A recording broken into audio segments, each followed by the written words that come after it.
Hi, my name's Shelley Gerson and I have HIV. I also have hemophilia. I know it's unusual to be a female with severe hemophilia. My parents weren't expecting that, as my dad had hemophilia.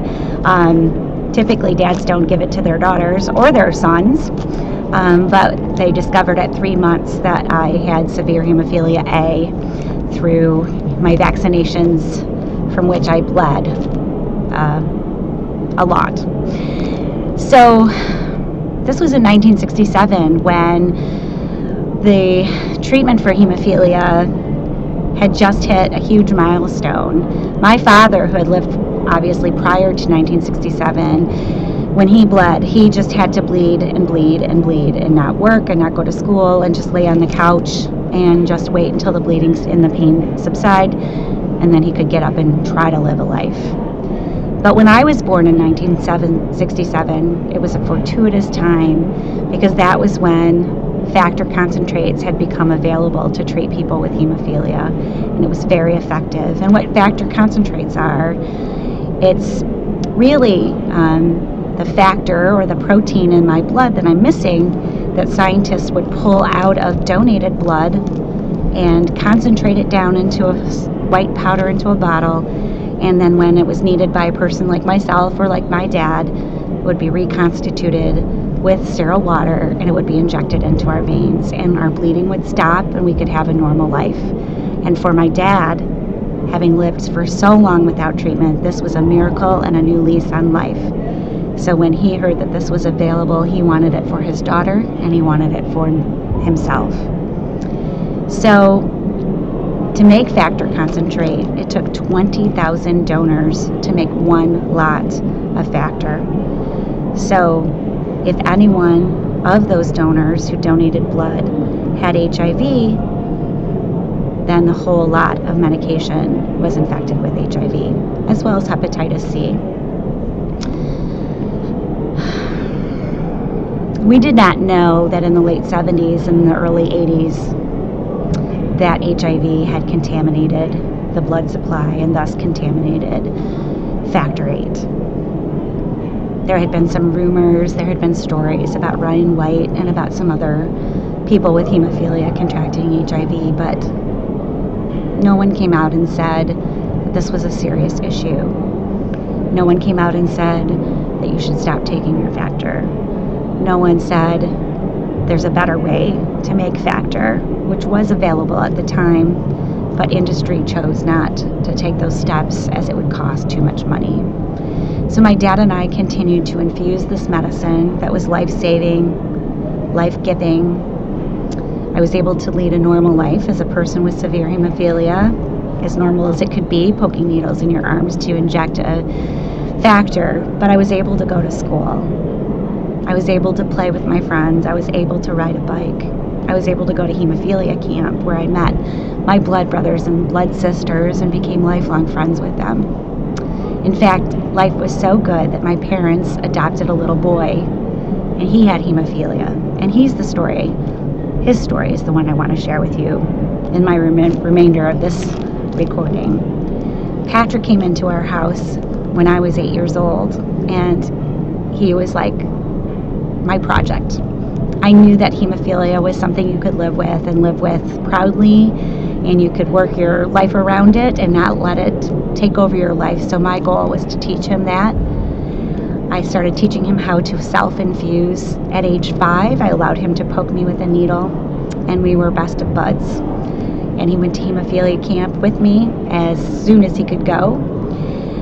And I thought everything was going to be great, and we'd grow up in the community and we would change the lives of people with hemophilia across the globe together. But then when I was in high school in the early 80s, we started seeing reports of Ryan White and other people contracting HIV and AIDS and dying a gruesome death. And more importantly, we saw how society responded to that. We saw that Ryan wasn't allowed to go to school and bullets shot through his window.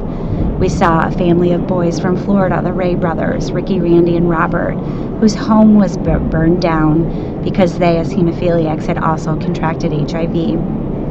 I did not want to believe that this had anything to do with me, and I as much said so to my family. I said, this has nothing to do with us. I refused to believe it. But at the time, scientists were testing families of hemophiliacs to determine the range and the reach of infection in those families, whether it was contracted through casual contact between hemophiliacs to non-hemophiliacs in the family. So our whole family was tested. And when the test became available and I was 17, I was on my way to college. At 17, with my life ahead of me, I was told with Patrick and my dad that we were all infected.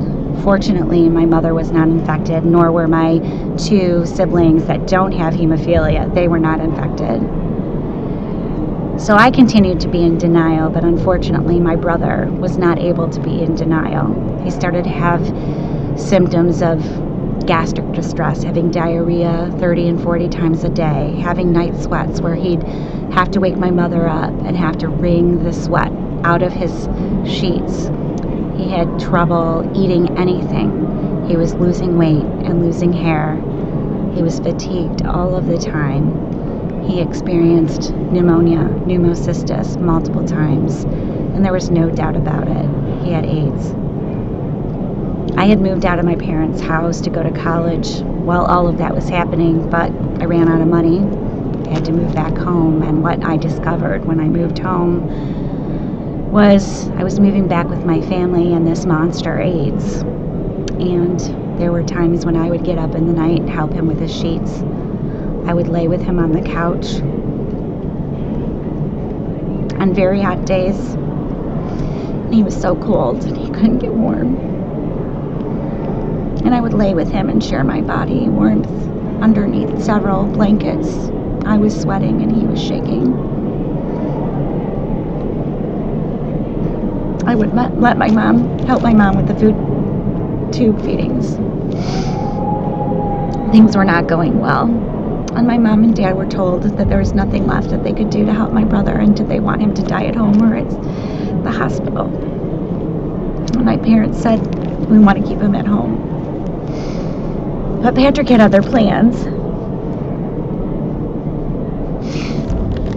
We had contacted Make-A-Wish Foundation for a wish for Patrick. And he wanted to meet the supermodel, Christy Brinkley, who was beautiful and still is. And though he was very ill, the wish trip was arranged to go to New York City to meet her. And he was stable and cleared to go by his physicians. And we got on our first plane trip ever in the month of June. Beautiful blue sky, puffy white clouds, went up into the air.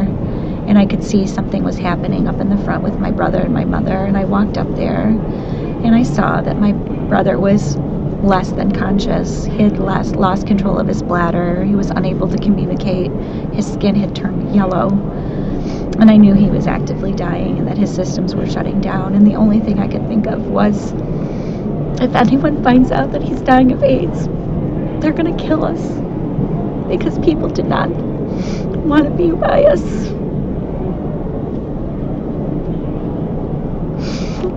We took him to the hotel. We called the medics. We had explained for 45 minutes that he didn't have AIDS, that he had something else, so that they would take him. They got him stabilized, and he met Christy the following day. Christy didn't meet him. She met AIDS. And that night, my 13-year-old brother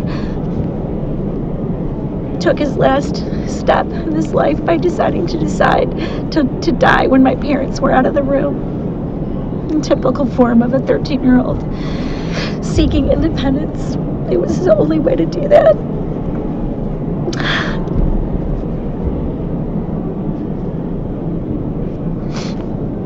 I miss my brother. I miss my dad. And I don't know why I'm still here. But I'm trying to share their story with as many people as I can. To encourage people to have a heart and compassion for those people who are infected. And to not get infected yourself. You don't need to be. Please, take care of yourselves and love each other.